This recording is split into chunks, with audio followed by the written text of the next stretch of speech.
Good morning. Today I am going to talk about proximal tibial injuries, or in other words, tibial plateau fractures. This is the tibial plateau is the articular surface of proximal tibia. This could be either a articular surface fracture or a metaphyseal plus diaphyseal extension. Account for 1.2% of all fractures, so this is not rare, of which lateral plateau fractures 55 to 70%, whereas medial plateau is a bit uncommon. It's about 10% to 20% of fractures. Whereas fractures involving both the plateau, medial and lateral, bicondylar plateau is 10 to 30% of fractures. So the commonest is lateral plateau. The epidemiology is a bimodal distribution. In young adults, this is a high energy mechanism, more common in females, and in elderly, it's a low energy mechanism, that is an osteoporotic bone. Here, the reverse, female are more commonly involved than male. It causes significant functional impairment because in many cases, if not treated properly, they lead to joint incongruity, causing malalignment, instability, that is difficulty in walking, and which leads to post-traumatic arthritis. This is just a few words about the anatomy. This is the proximal tibia. This is the lateral side. This is the medial side. Medial is a bit larger, and medial is concave, whereas medial bone is harder, that is thus less likely to fracture. Lateral is higher because in part it is convex, and lateral cartilage is thicker. It is about 4 millimeter thick articular cartilage, and the medial side it's about 3 millimeter. And this tibial plateau is covered with lateral meniscus here, and the medial meniscus here. Lateral meniscus is larger, cover more articular surface. This is commonly torn with lateral plateau fracture. The medial meniscus is C-shaped. There could be associated injuries, such as medial collateral ligament, lateral collateral ligament. This is a medial collateral ligament which is injured. This is an MRI view. And meniscal injuries, which is also quite common. This lateral meniscus is likely if there is more than 5 millimeter depression, if there is more than 6 millimeter condylar widening. This is a condylar widening because this lateral wall goes beyond this. This is all sprayed apart. There could be injury to the popliteal artery, which lies behind, and a peroneal nerve, which lies laterally, and compartment syndrome. So this is a lateral plateau fracture. This is a depressed fragment. These are very often associated with a lateral meniscus tear, which lies here. And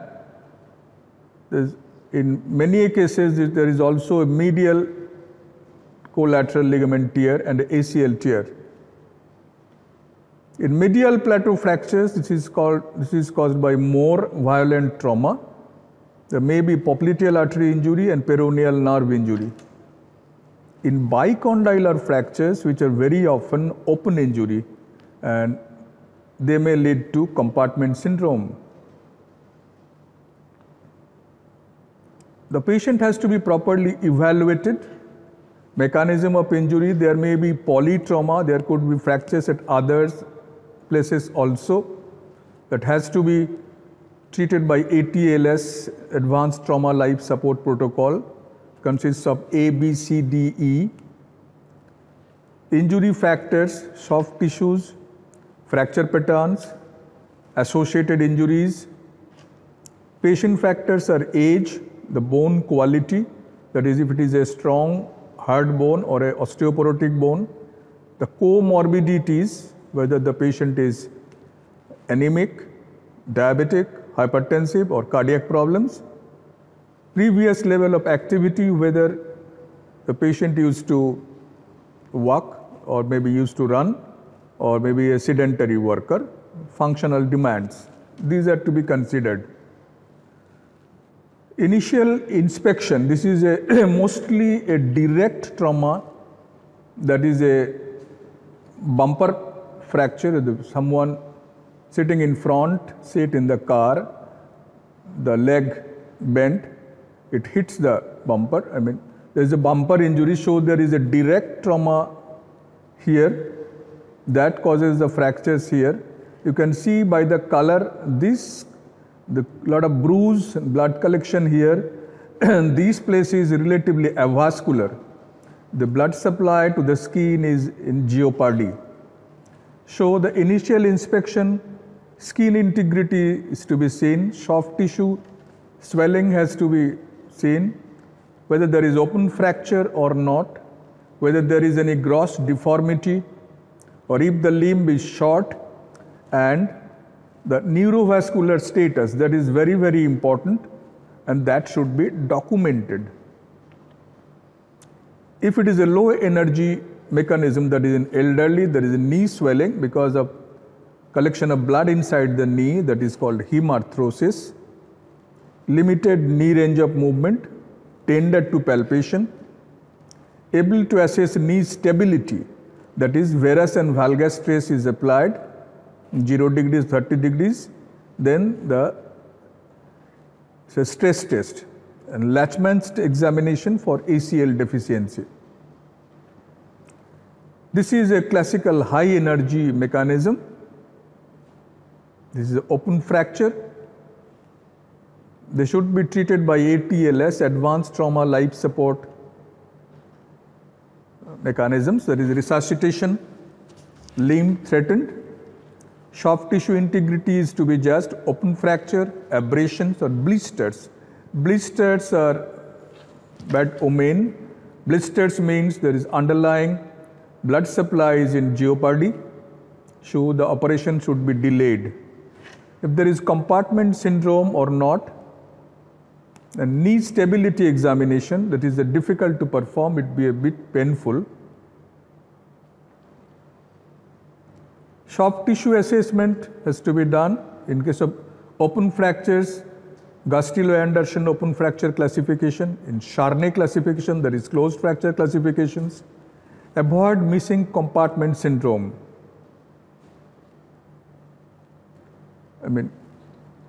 Determine timing of surgery, that is skin wrinkles present. In most of the advanced grades of injuries, severe injuries, there is blood supply to the skin is in jeopardy, it's doubtful.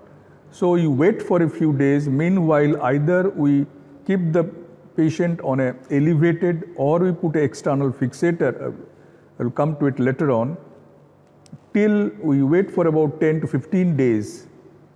When the skin wrinkles are there, this is testing of the normal skin wrinkles. These are the skin wrinkles.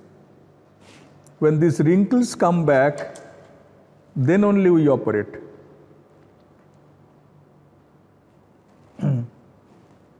Physical examinations document neurovascular status. Peroneal nerve has to be tested, vascularity. Ankle brachial index, ABI, must be more than 0.9. Radiographic evaluation comes next. Plain X-ray of the knee, AP. This is AP, lateral, and oblique view. This is an oblique view. This is a straight AP view. This is an oblique view. Internal rotation view or external rotation view to look at the other parts of the tibia.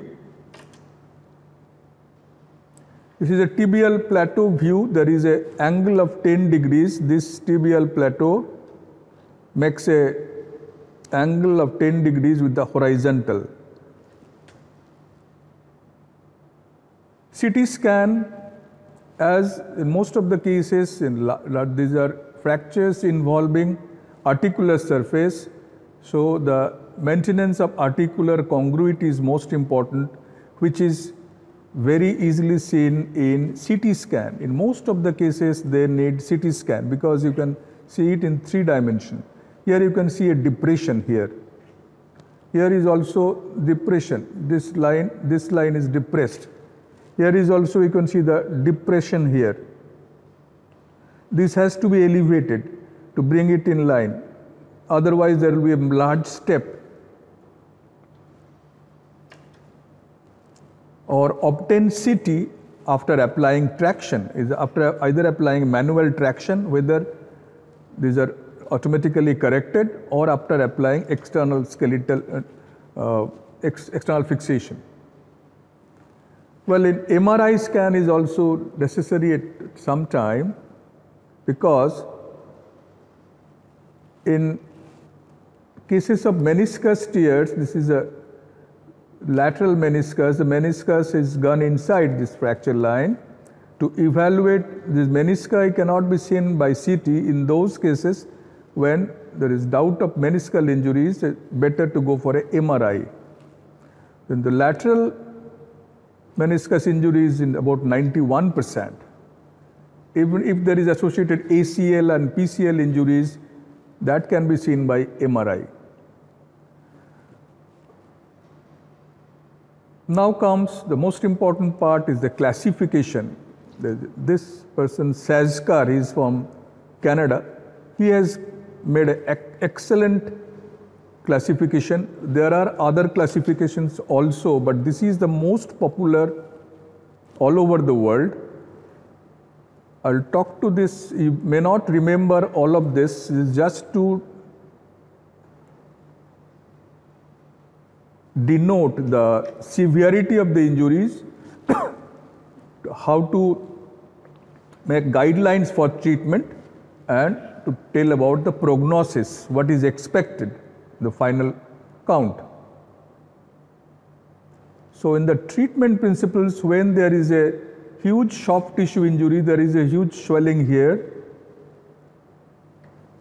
So it's better to wait for a few days to stabilize this and to keep the fractures in position. We put an external fixator. This is a temporary.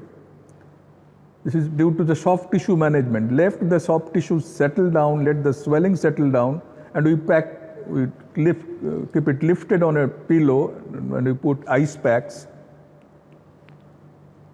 Then when the wrinkles come, then we go for a definitive surgery. It is temporary stabilization. Our treatment principles are anatomic reduction of articular surface. That has to be obtained, and that has to be maintained by a particular type of internal fixation devices. The reduced condylar width, this width has to be maintained.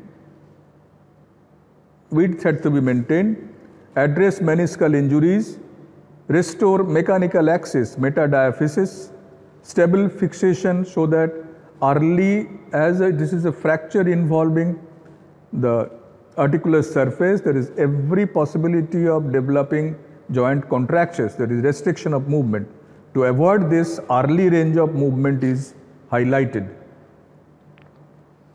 There are certain fractures can be treated by non-surgically when it is an elderly patient, non-ambulatory, is bedridden, or there is severe pre-existing arthritis, then we prefer not to operate. There is an X-ray of a 71-year male, multiple medical comorbidities. And injury factors, when there is articular incongruity is less than 5 millimeter, stable varus valgus trace, then we go for non-surgical options. It needs a immobilization for 1 to 2 weeks. There is a subtle fracture,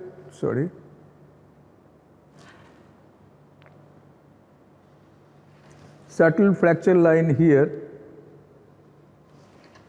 immobilize 1 to 2 weeks by a knee immobilizer.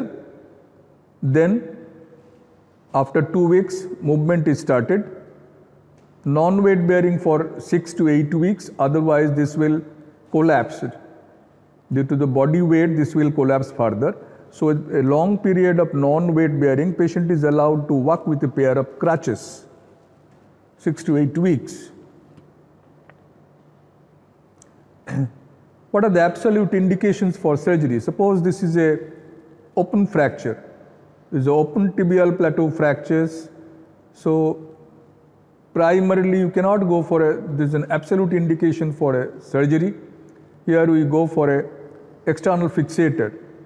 Here you cannot put implants because that will be remain exposed, that will lead to infection. Let the wound subside, let the wound be covered, then only we can go for internal fixation. This is another indication is open tibial plateau, and there is associated compartment syndrome. If there is a compartment syndrome, so there is a release incisions given. If there is associated vascular surgery, that has to be repaired, and so it's an absolute indication for surgery. This is how to test the instability. Suppose this is where a stress is given, so this is going towards this side. Instability in full extension. Relative indications are axial malalignment, instability in full extension. Articular incongruity is more than 3 millimeter in young active. So here, this needs to be operated. And there is condylar widening. So this is a femoral condyle, and so this is a condylar widening. This amount of condylar, 2 to 3 millimeter of condylar widening is there. The indication for surgery. Displaced bicondylar. Look, this is one condyle and fractures here also. This is the lateral side, and this is the other side. And there is fracture of the medial side also. So displaced bicondylar, that has to be operated on. Timing of surgery is, if it is a low energy injury, there is not much of vascular compromise, indirect injury, vascular compromise to the skin, then it can be fixed electively and early. In case of high energy injury, be patient. Patience is required, because if you operate now, there will be wound dehiscence, and everything will come out, will be exposed to the air, that will get infected. So in those cases when there is extensive, suppose here, there are abrasions. This is a difficult area, but these abrasions are always full of bacteria. You know, the skin is always full of bacteria. You can sterilize it by scrubbing for only 45 minutes, because the sebaceous glands, they harbor bacteria. So all these abrasions, they have to be healed completely before going for a definitive internal fixation. In these cases, knee spanning, external knee spanning means which is covering the knee. This is an external fixator. Now this is also pulling the ligaments, lateral collateral ligament, medial collateral ligament, that pulls apart the bone fragments. So improve fracture fragment gross alignment. So length and alignment is maintained. How long to maintain this? Till the wounds heal. There is wrinkle sign comes up. That is about 10-15 days. Then you can go for a definitive internal fixation. Suppose this is a severe injury. This is also a severe injury. There has to be knee spanning external fixation, restore length, alignment, rotation. Definitive open reduction internal fixation 10 to 21 days after the injury. Wait for soft tissue, CT scan, pre-op plan. This. After this external fixator, this looks slightly better.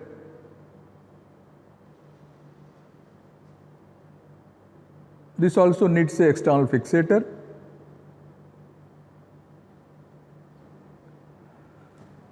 Now comes the open reduction internal fixation. It's a radiolucent operating table. There is a pneumatic tourniquet is applied. Tourniquet is applied to make the field avascular so that everything is seen nicely. And this is another external fixator. This is a Ely-Jarov fixator, Ely-Jarov ring. This is another method of treatment because by these external fixators, when you are putting these very thin rods, you can fix the very small fragments by very thin rods here, very thin K-wires. This does not cause, where there is extensive soft tissue injury, even if it is closed, then this is the treatment of choice. There are different surgical approaches. This is an anterolateral approach. This is an anterolateral approach. This is also an anterolateral approach, deeper dissections. There is another approach.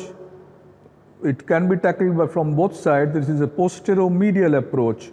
This is between the hamstring tendons and the medial head of gastrocnemius. This is another approach. This is a posteromedial approach when you are tackling the medial condyle, medial tibial plateau, or even in cases of bicondylar fractures. Now these are the different classifications. This is a Schatzker Type I. This is a vertical split fracture, vertical split fractures. Sometimes we put this is treated by screws and plate. It can be done percutaneously also without opening so much. You can put under X-ray control, C-arm control, you can put in percutaneous screws. This is a Schatzker Type II, split depression. There is a split plus this part is depressed. We will have to, this is split, this is a split plus this is a depression. This has to be elevated. This is a split depression. You can see it nicely here. This one is depressed. It has to be elevated.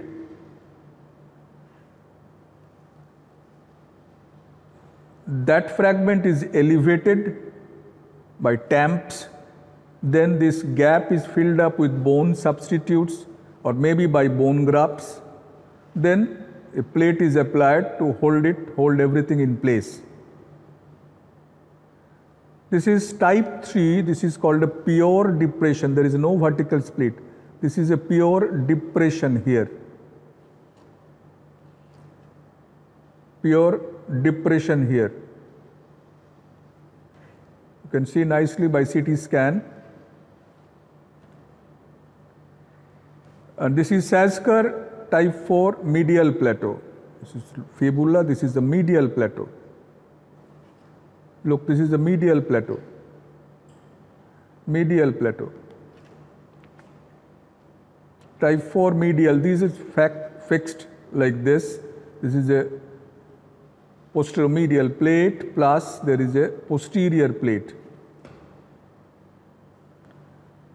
Schatzker Type 5 and 6, this is a bicondylar fractures here.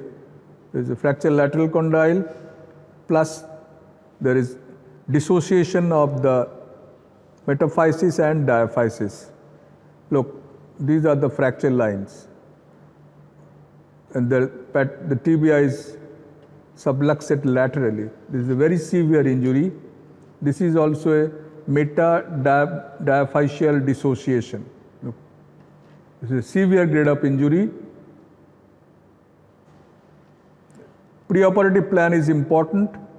Review X-rays and CT scan.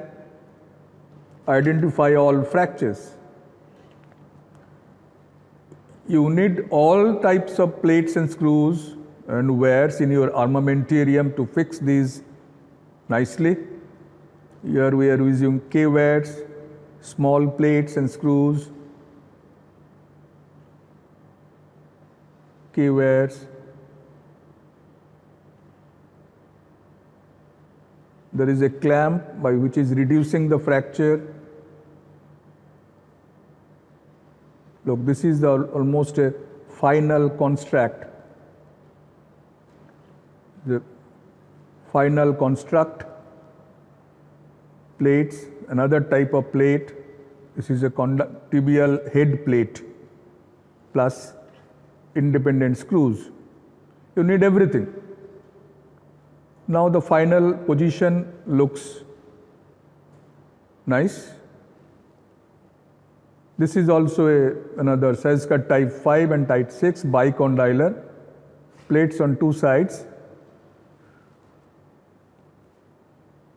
Restore mechanical access. This is also bicondylar, the fracture line is here. These are all examples. Look, this is a plate fixed on the lateral side only. Because if you always put two incisions, that is the part of the skin here is at risk of getting sloughed out. The most important part is the rehabilitation, post-operative care. Patient is lying on sitting on a wheelchair, antibiotic for 24 hours, plus minus drain, knee brace for comfortable until able to do straight leg raise, non-weight bearing for 10 to 12 weeks, 3 months, non-weight bearing. Of course, after some days or weeks, patients are allowed to walk with a pair of crutches with non-weight bearing. These are the knee bending exercises, ankle exercises. These are very, very important. You can see the incision here. What could be the complications here? This is one complication. There could be one non-union here. Aseptic, metadiaphyseal, aseptic non-union treated with bone graft. There could be contractures. In a severe injury like this, contractures, there is joint stiffness, or which is, in other words, it is called arthrofibrosis. Arthrofibrosis. Encourage early range of movement and physical therapy.